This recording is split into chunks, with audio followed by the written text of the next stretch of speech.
Memory. Memory tells you that it lives in the past.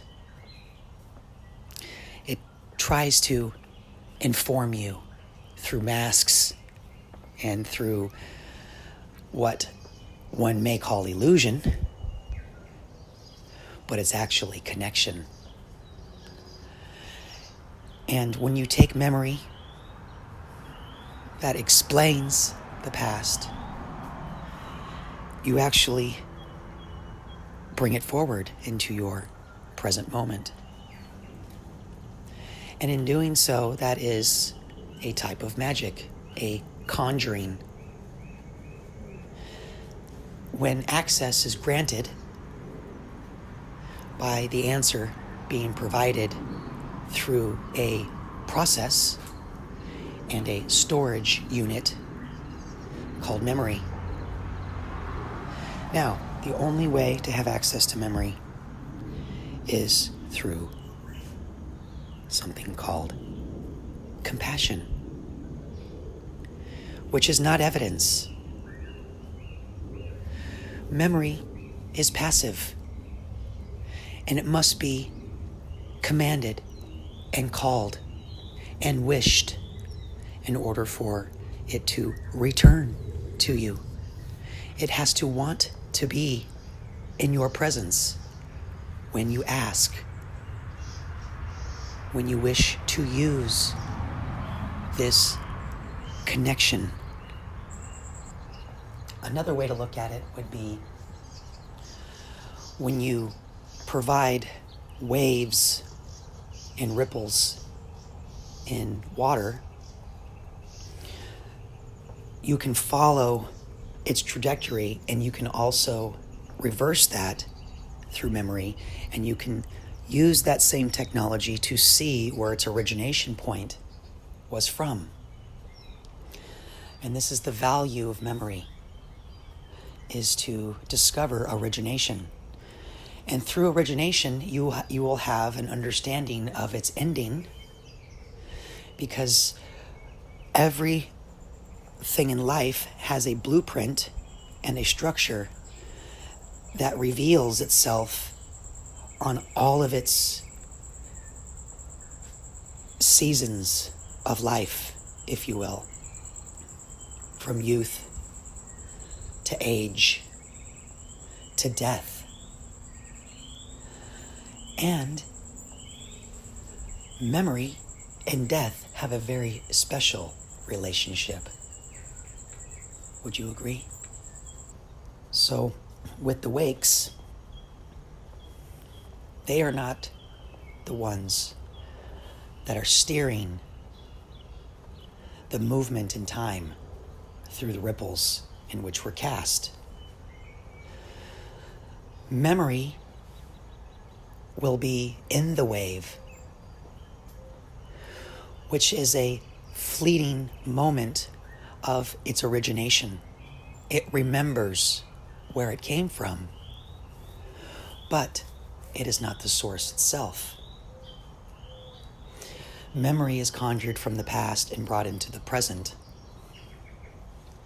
And the same could be true as in the future can be brought into the present just as easily by understanding the relationship that you have with the elements, because you can define the trajectory of what influences that you are going to participate in, and you can use your influence and create an array outward in time through your memory, because you know exactly when you do something this way, these things happen, and you know that because you have provided a measurement of ritual in your life to see exactly when you do this, this happens, and you touch that, that comes out on the other end, stuff like that. That's like the scientific method, and you understand this in your practice, in your protocol. So it's easy for you to use memory. which is the death of the past, if you will, the things that you accumulated, the resources in which you wanted, you cared about. That's why it's compassion, because these are things that were meaningful and you cared. This is why you remembered it. It was important. It was important because that is a useful mechanism for you to visualize your future. So the more memory you have access to, the clearer and more defined your future becomes. And this is the connection in which memory bridges between the trinity of time. And the trinity of time simply is past, present, and future.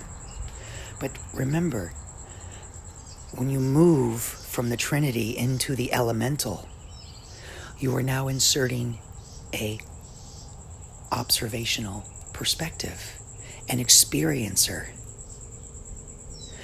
And through that, you become elemental in the process. Now you have a mechanism to organize memory in a way that gives you access to more information, more data. And through that, it becomes easy for you to witness several aspects and layers to life itself and to your experiences. Okay? Where you can use the power of memory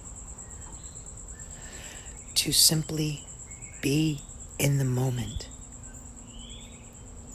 and to not be consumed by your past when you are in the moment, to not be anxious about your future, to be present and peaceful and absorbing the things that are going on around you in the now. With that, it is like a book.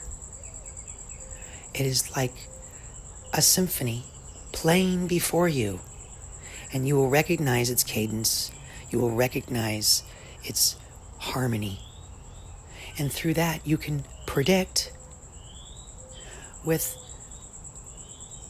a good slight accuracy. It's not always the best, but it is helpful. And you can predict future because you have been present through your memory in the past. And you know the things that matter and the things that are relevant to you and how it affects you. Because through that, you move in the world and then you create memories for others. It involves, in other words, you're getting rid of the habit of thought whereby you define yourself as the result of what has gone before, and instead get into the more plausible and more reasonable habit of thought, in terms of which you don't define yourself in terms of what you've done before, but in terms of what you're doing now. And that is liberation.